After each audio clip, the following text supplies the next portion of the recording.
Bom dia, meu nome é Leonardo Lopes e você está no Filosofia e Fé Cristã. Hoje vamos continuar tratando desta questão da reforma protestante e vamos tratar aqui de um ponto que está num dos livros que utilizamos nesta série como referência, é uma das referências principais, que é o livro de Colin Brown, Filosofia e Fé Cristã, na página 40, em que ele traz um tema que dá mais ou menos uma página, que se chama A Reforma Fora da Alemanha. E aí vamos analisar e tecer algumas considerações. Ele conseguiu, na minha opinião, resumir bem essa questão em uma página, que é uma das características desse livro, como já falamos em áudios anteriores. Quer dizer, é uma preocupação de trazer informações bastante resumidas, mas para poder abranger um público maior. Então, essa passagem aqui trata da reforma fora da Alemanha. Como nós sabemos, a reforma protestante ela teve seu início na Alemanha, no ano de 1517, com o irmão Martinho Lutero, que fora um monge agostiniano, e a princípio aquilo que começou como uma crítica às indulgências, à cobrança das indulgências,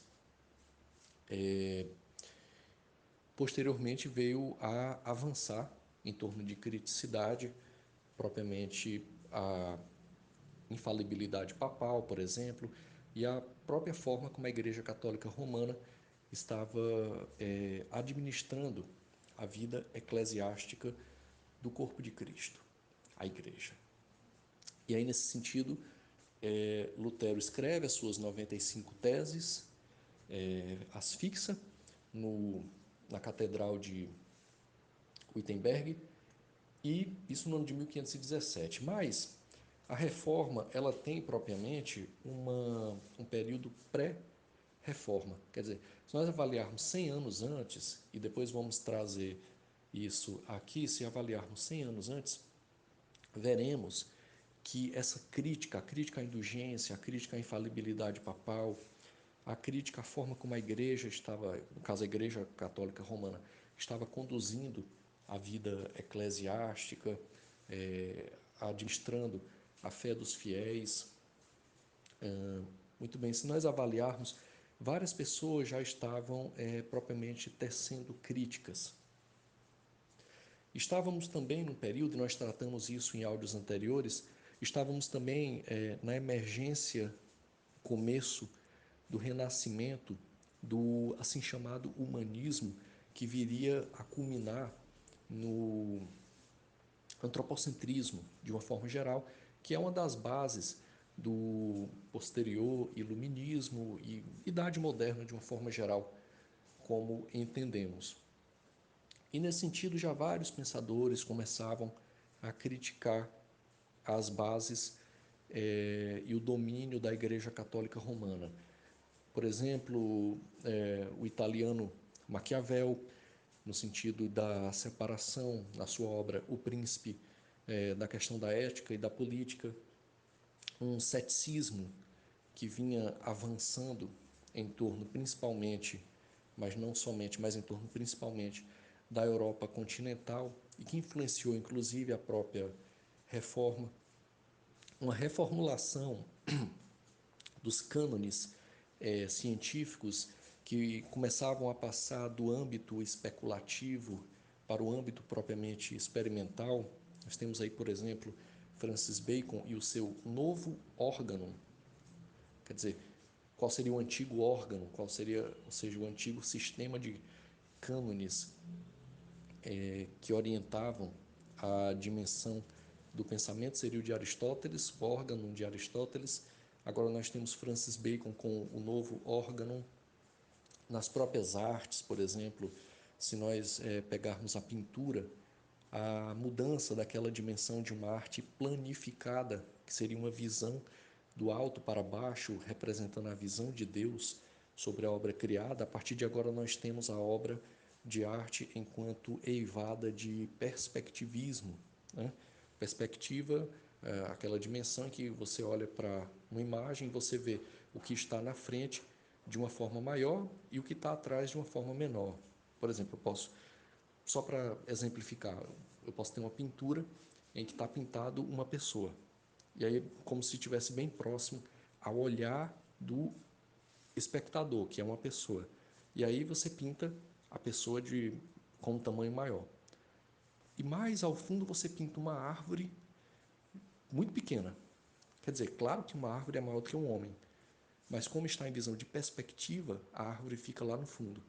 E a perspectiva, por quê? Porque justamente não é mais aquela pintura planificada, não é mais o olhar de Deus sobre a obra criada, mas é o olhar do próprio homem sobre o próprio homem e os particulares. A, a obra criada enquanto coisas particulares, né? Uma árvore, uma pedra, uma flor, uma planta, enfim. Nesse sentido, houve aos poucos a emergência, quer dizer, estamos botando aqui é, no, no século XV ainda, né? E avançando, e aí ali no século XVI, no ano de 1517, mais propriamente, com as 95 teses de Lutero, há a emergência do início da reforma. Mas a questão, e é isso que se quer chamar bastante atenção nesse começo aqui desse áudio, é que se não tivesse sido Lutero, teria sido outro irmão. Porque esse movimento ele já estava ganhando força. E um dos principais questões desse movimento ganhar força é justamente aquilo que tratamos em áudios anteriores.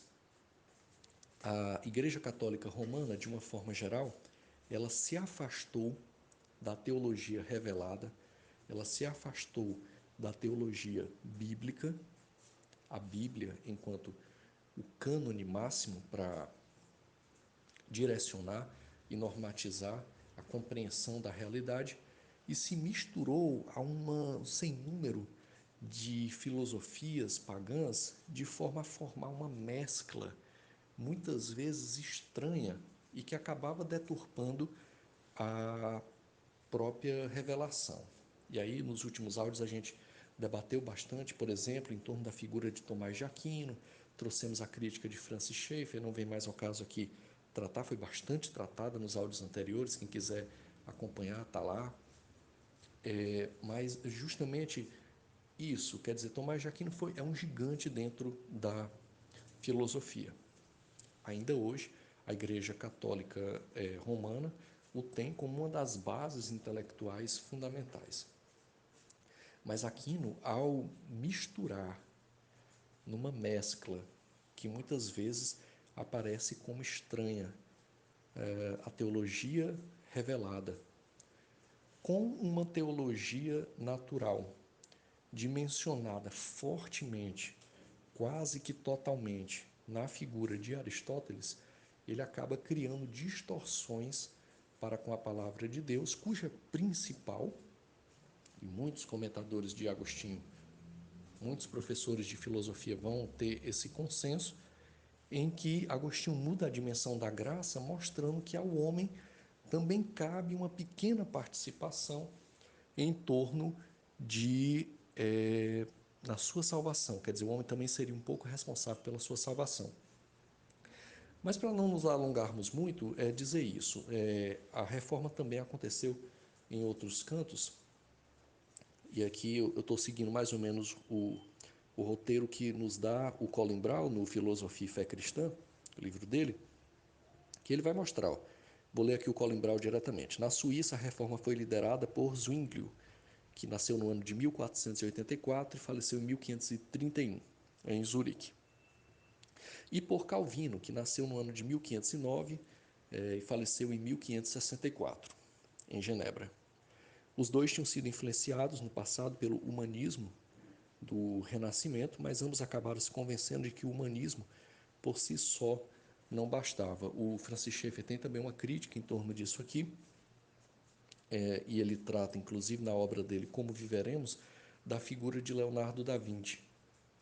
E mostrando, então, que no caso lá, ele toma Leonardo da Vinci como um exemplo, mas poderia ter tomado qualquer outro humanista, até mesmo Erasmo de Roterdã, por exemplo, enfim, não é isso que vem ao caso. Mas o que vem ao caso é que o homem do Renascimento, o homem do humanismo, vai chegar à conclusão, e chega a uma conclusão de uma forma que nós podemos dizer, em termos de uma frustração muito grande, porque havia muita esperança que a partir do Renascimento, a partir do humanismo, o homem tomasse as rédeas do seu destino propriamente e passasse a reger e a organizar a sua vida.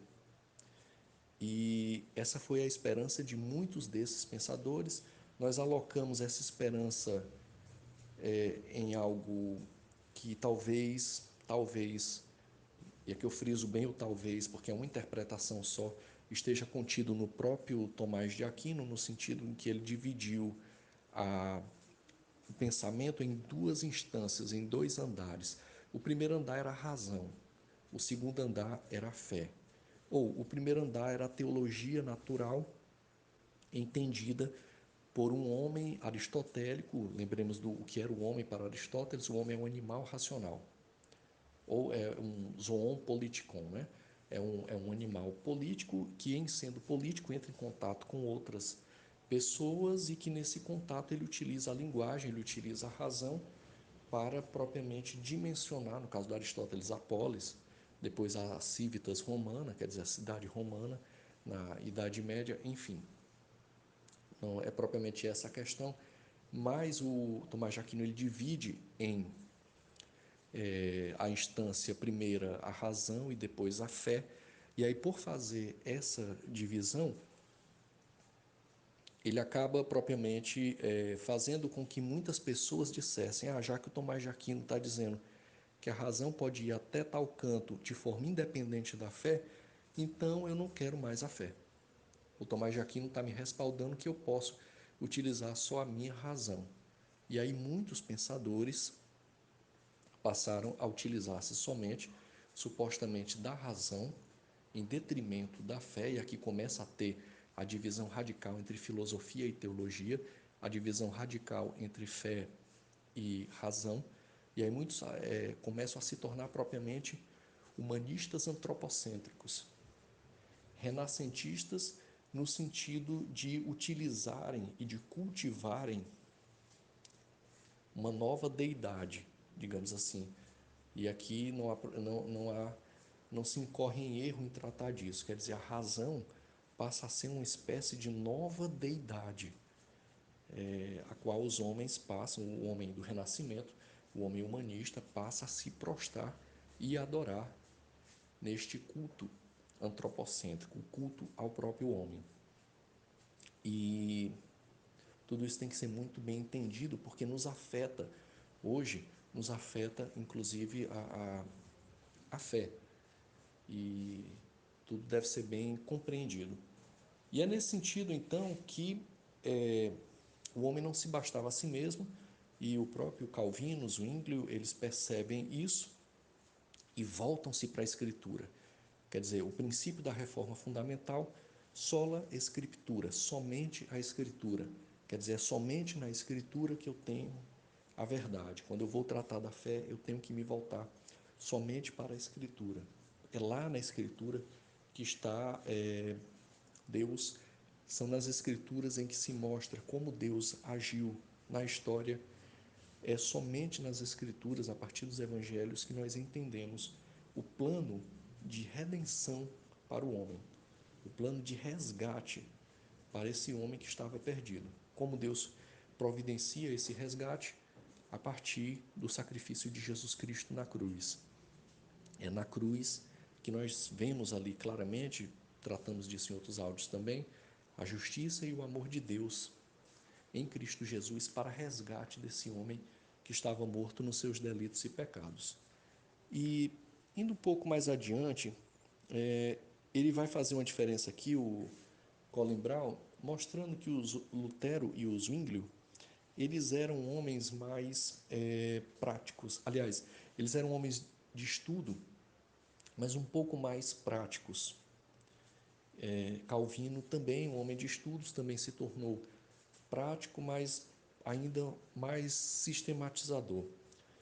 É mais ou menos o seguinte: todos esses homens, Lutero, Zwinglio, Calvino, somente para citar alguns deles, eles eram estudiosos. Lutero, eles eram teólogos. Lutero propriamente se volta bastante para a Bíblia, e com muita oração, com muito estudo, Deus lhe ilumina, principalmente a partir da Epístola aos Romanos, a diferença fundamental entre a lei e a graça. E ele passa então a compreender mais fortemente a graça de Jesus Cristo e o amor de Deus. E todos eles eram assim, eram muito estudiosos, mas por força das circunstâncias e do que veio a acontecer, todos eles tiveram que se tornar pessoas mais práticas e lidar com situações mais práticas. E no caso do Calvino, o Colin Brown dá a entender que era o menos prático e o que mais propriamente posteriormente sistematizou nas suas institutas a fé protestante. Então, vamos ler aqui o que o Colin Brown coloca. Havia, no entanto, um modo segundo o qual Calvino era diferente de Lutero e Zwinglio. Os escritos destes últimos eram em grande parte circunstanciais, produzidos às pressas, para satisfazer as necessidades do momento. Calvino também dedicou-se às vezes a esse tipo de trabalho. Importante, porém, efêmero. Porém, além disso, procurou resumir o ensino da Reforma em suas institutas da religião cristã. A princípio, um pequeno manual, que depois, ao longo dos anos, foi aumentando em tamanho em sucessivas edições. A edição final, de 1559, ainda não era páreo para a Suma Teológica de Aquino, em volume. Sua influência pelos séculos afora, porém, dificilmente seria menor do que a desta última obra, a Suma de Aquino. E como a Suma, continua a ser traduzida e reimpressa até os dias de hoje.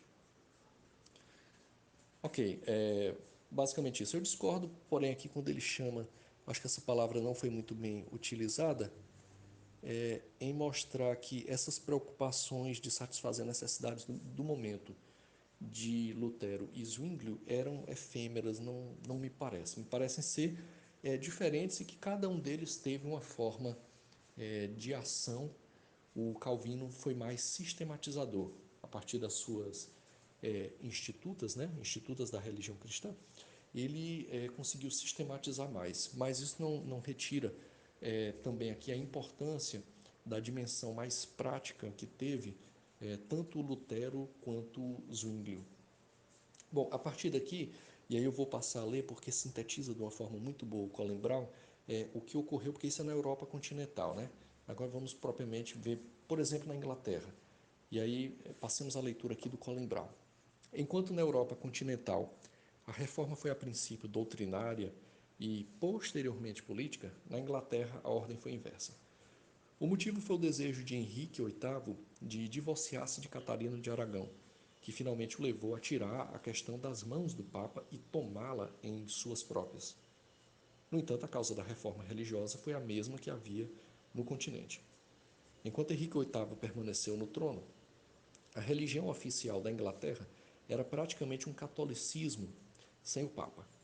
Porém, durante todo esse tempo, homens como Cranmer, Ridley e Latimer sentiram um chamado para reformar a vida e o pensamento à luz da palavra. Para cada um destes, a fé lhes trouxe o martírio. A consolidação da fé protestante na Inglaterra foi deixada a cargo de seus sucessores. Muito bem. Na Inglaterra, tudo foi um pouco mais complicado, porque envolvia aqui essa dimensão de um divórcio, né, do rei Henrique VIII. E isso fez com que entrasse em choque com o Papa, com a doutrina oficial da Igreja Católica Romana, e provocou aqui um atrito e, como se diz, enquanto ele foi rei, o catolicismo que havia na Inglaterra era basicamente um catolicismo sem papa. Mas depois não, e aqui citamos os nomes, né? Cranmer, Ridley, Latimer, quer dizer, na verdade era o mesmo processo. Era aquela percepção, e é isso que está se chamando aqui, e tentando deixar bastante claro. Na verdade, quer dizer, o grande nome da reforma protestante é Martinho Lutero. O grande evento, 1517, fixar as suas 95 teses na catedral. Mas não é só isso. Esse foi o grande evento, foi o evento estopim, o evento gatilho, digamos assim. Mas a coisa toda já vinha há 100, 120 anos antes, desde o século XV já. Quer dizer, um descontentamento muito grande. E claro, havia dimensões políticas? Havia. Por exemplo, essa é uma dimensão política. Um rei inglês queria se separar e não estava conseguindo porque estava sob o jugo da doutrina oficial da Igreja Católica Romana. Havia dimensões políticas. Havia dimensões econômicas? Havia. Os altos impostos e tributos que eram pagos a Roma. Havia também uma dimensão econômica. Mas não é só isso. E é isso que se chama a atenção, nós já falamos aqui em áudios anteriores, vou passar aqui um pouco mais rápido, mas já foi falado em áudios anteriores que muitas vezes em faculdades de humanidades, ou filosofia, ou história, sociologia, tudo isso é tratado, quando é tratado, quer dizer, é um dos grandes eventos da história, mas muitas vezes é tratado de uma forma rápida, porque talvez, não sei, porque envolve fé, e aí como nós temos um viés modernista muito grande, mas tudo isso aqui é muito importante, deveria ser mais tratado em todas as faculdades de humanidades. E o que acontece é justamente essa dimensão de que é tratado sob um viés mais político, é tratado sob um viés mais econômico. E o que nós chamamos a atenção aqui, desde o primeiro áudio, ainda lá no mês de abril, estamos agora em julho de 2020, mas desde abril, lá quando tratamos inicialmente, que tratamos justamente que a questão ela é a maior, embora existam dimensões econômicas e políticas, mas a questão maior e a que deve ser mais tratada é propriamente a questão espiritual. E aí, claro, toma-se Lutero, porque é o grande nome, mas também em todos os outros nomes isso vai propriamente ficar latente. Mas em Lutero, porque é o grande nome, e justamente porque envolve mais uma visibilidade em torno do problema espiritual. Quer dizer, Lutero era um homem angustiado pela culpa, ele via a Deus somente como um Deus de punição, um Deus de justiça, um Deus de execução do castigo, e ele não conseguia enxergar ali Deus como descrito pelo apóstolo João: Deus é amor. E aí é somente no estudo da leitura e pela graça de Deus que lhe ilumina a mente e o coração que esse monge agostiniano, Martinho Lutero, consegue perceber, principalmente na Epístola aos Romanos, mas não só na Epístola aos Romanos, mas consegue perceber a dimensão da contradição, da contraposição entre lei e graça. A graça sendo a finalização, o cumprimento da lei em Cristo Jesus, que agora está apto a, pelo seu sacrifício, substituir o pecado dos pecadores e pelo seu sangue redimi-los, conduzindo-os assim pela fé em Cristo, conduzi-los a Deus. E aí reconciliar, resgatar este homem que estava caminhando para a ira de Deus, para o inferno. Pois muito bem, essa é a dimensão principal da reforma. E é isso que muitas vezes não é tratado nas faculdades de humanidades. Fala-se de política, fala-se da dimensão econômica, mas não se fala do principal, que é a dimensão espiritual. E aí cabe sim, quando eu fazia faculdade, graduação de filosofia, tive colegas que também estudavam filosofia, que eram pastores e que chamaram a atenção dos professores, dizendo: olha, está faltando aqui no teu discurso citar o principal, que é a dimensão espiritual. Pois bem, no caso vamos ver agora a consolidação da fé protestante em torno de vários documentos. E aí eu vou citar novamente o Colin Brown, porque o texto dele realmente está muito bom, está muito conciso, curto, rápido, mas bem conciso. Diz assim o Colin Brown: a abordagem adotada pelos reformadores pode ser estudada em forma resumida nos 39 artigos da Igreja Anglicana, de 1571, que podem facilmente ser comparados com outras confissões de fé do século XVI. No século seguinte, a declaração clássica foi a Confissão de Fé de Westminster, de 1646, produzida pelos presbiterianos. Embora estes últimos, os presbiterianos, diferissem dos anglicanos em questões de governo da Igreja, sua abordagem da verdade era basicamente a mesma. Esse fato também se aplica aos evangélicos do século XVIII, muitos dos quais, inclusive os metodistas originais, eram anglicanos. O que procuravam não era uma nova abordagem da verdade, mas sim uma nova aplicação da verdade, que já haviam encontrado na Escritura, à vida contemporânea. Tudo isso talvez pareça muito distante da filosofia contemporânea ou clássica quanto a isso. Será que existe mesmo alguma ligação? E se há, qual é? E aqui, basicamente, é onde surge o problema principal entre a fé e a razão. Quer dizer, iniciamos essa série por volta aí do mês de... no início do mês de abril, e citamos lá que haveríamos de tentar, e Deus assim o permitiu, verificar esse difícil casamento entre filosofia e teologia, entre razão e fé. Isso é muito pouco tratado na, na academia. Eu citei aqui, até na época, um exemplo de que, porque essa era uma questão que me incomodava muito, não no sentido, um incômodo no sentido de algo que deve ser resolvido, compreendido. Como diz Agostinho, cremos e na medida em que cremos, passamos então a compreender. É justamente esse esforço de compreender embasado pela fé. E eu me lembro que eu citei aqui que, mais ou menos no começo da minha graduação em filosofia, o professor uma vez perguntou o que nós entendíamos por ética e eu não tinha ainda uma leitura maior em torno da filosofia clássica, tradicional, acadêmica, e o que eu disse na época é que eu entendia, não foram bem essas palavras, mas mais ou menos isso, que a fé estava em torno da minha fé cristã, protestante evangélica, bíblica. Então, nesse sentido, era isso que eu entendia por ética, né? E em muitos sentidos é isso que eu entendo por ética, no sentido das relações mais fundamentais da dignidade humana entre as pessoas.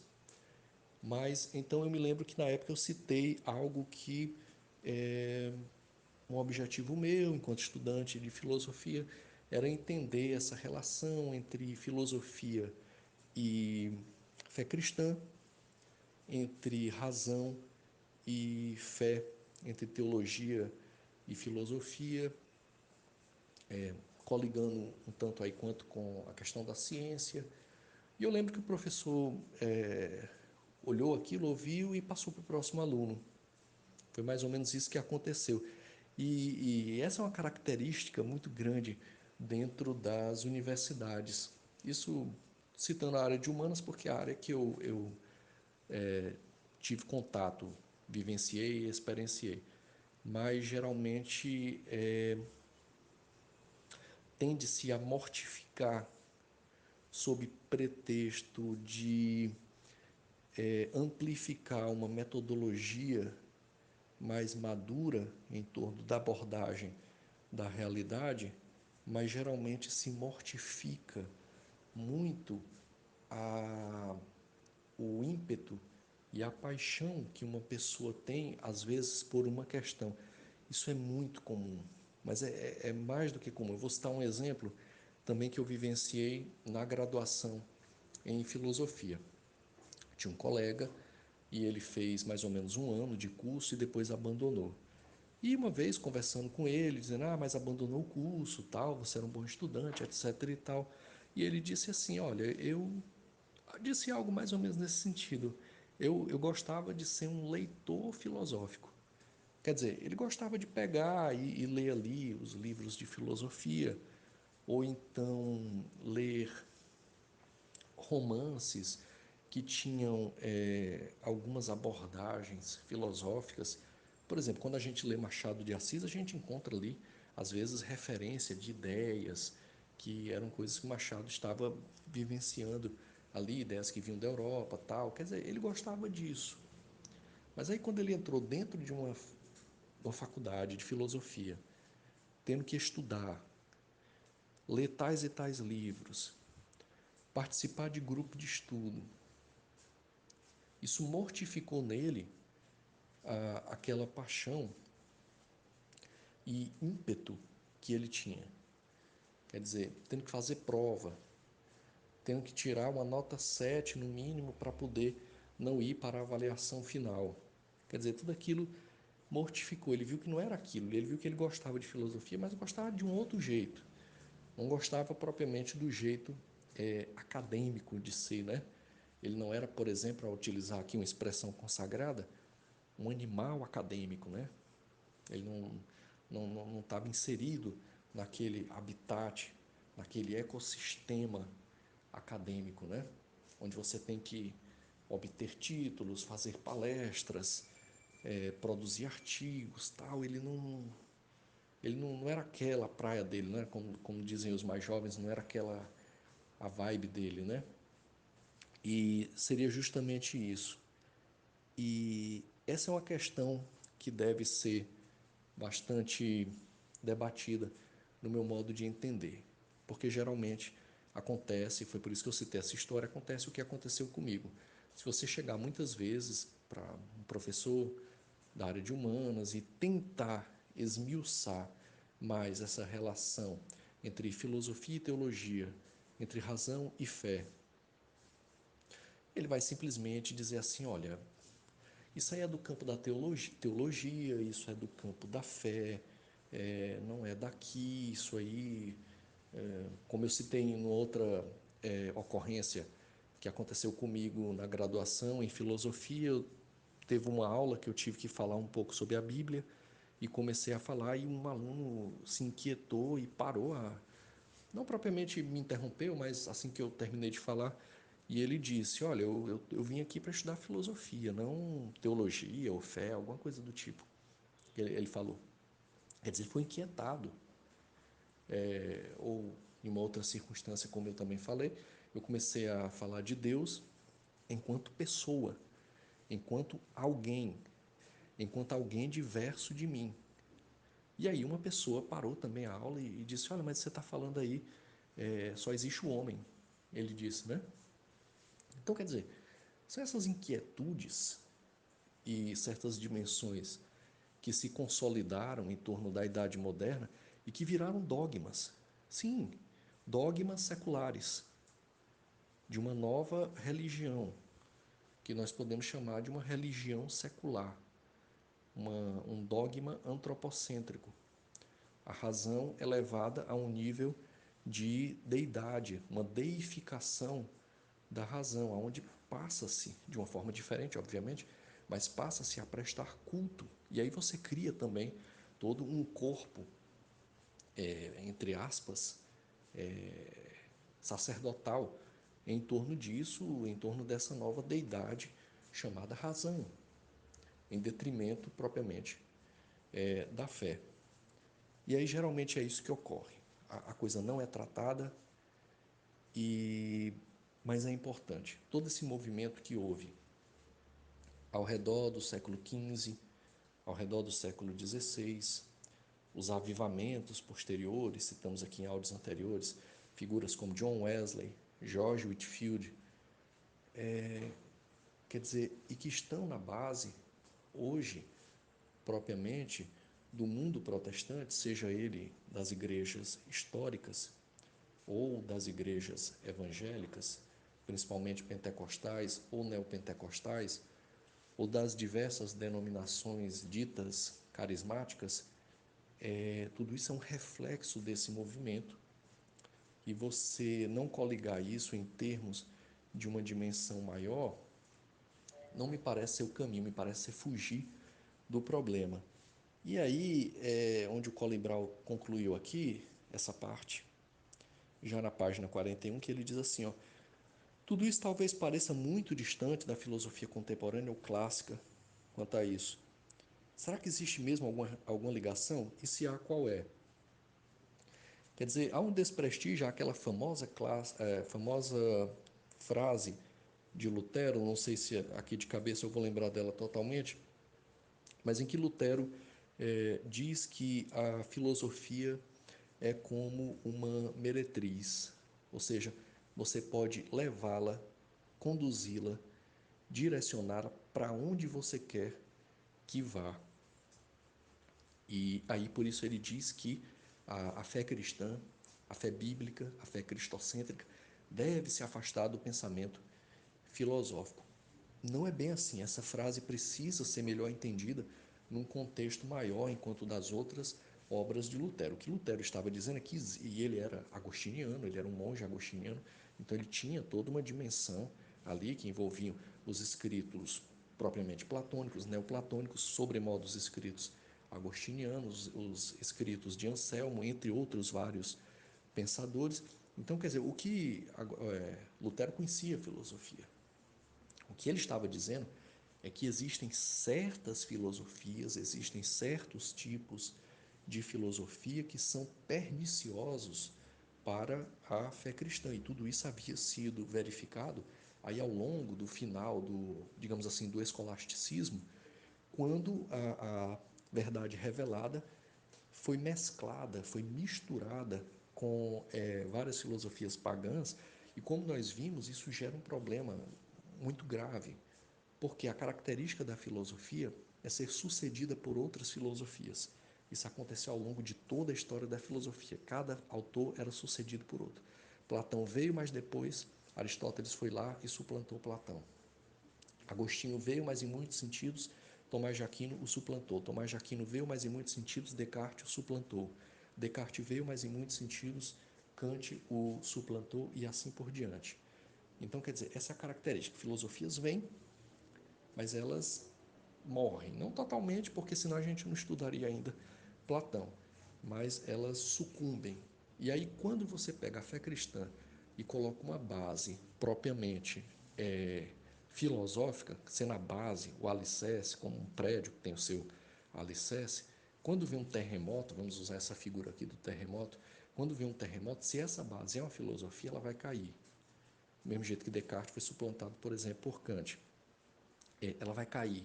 E aí, caindo, as pessoas vão dizer, já que caiu a base, que era a parte propriamente de defesa intelectual, a parte filosófica, a parte racional, então a própria fé cristã também veio a cair. Esse é o perigo de você misturar. E é isso que o Lutero quis citar. Existe esse perigo. E por isso que ele diz que é importante que se haja um, um cuidado, uma cautela, uma prudência em torno de ligar a fé cristã com filosofias. E é aqui propriamente que essa série chamada Filosofia e Fé Cristã, ela vai alcançando um ponto maior em torno daquele problema original. Quer dizer, é possível um casamento aqui? Existe um casamento entre filosofia e fé cristã? Em muitos sentidos parece que não. Parece que a coisa é muito problemática. Mas acabou acontecendo, porque mesmo aqui após a reforma, nós vamos ter, e após a dimensão do renascimento, humanismo, nós vamos ter pensadores aqui que têm uma ligação muito forte com a fé cristã. Ora, Kant era protestante, ele ia aos domingos na igreja. Então, como ele coligava, por exemplo, a Bíblia com a fé? Porque simplesmente citar a dimensão propriamente filosófica de Kant, que diz que Deus é uma ideia reguladora, que nós não podemos conhecer a Deus, porque Deus não faria parte do mundo fenomênico, não me parece abranger toda a questão. Porque Kant dizia isso, mas ele ia à igreja aos domingos. E quando ia à igreja aos domingos, obviamente, ele ouvia a Bíblia, ele ouvia a teologia revelada, ele ouvia lá que Deus, desde o Antigo Testamento, se revelou aos profetas que Cristo era um com o Pai, que Cristo se revelou aos apóstolos e que por essa revelação, a partir de uma vivência prática, podia-se então vir a se conhecer Deus. Quer dizer, como Kant lidava com essas questões?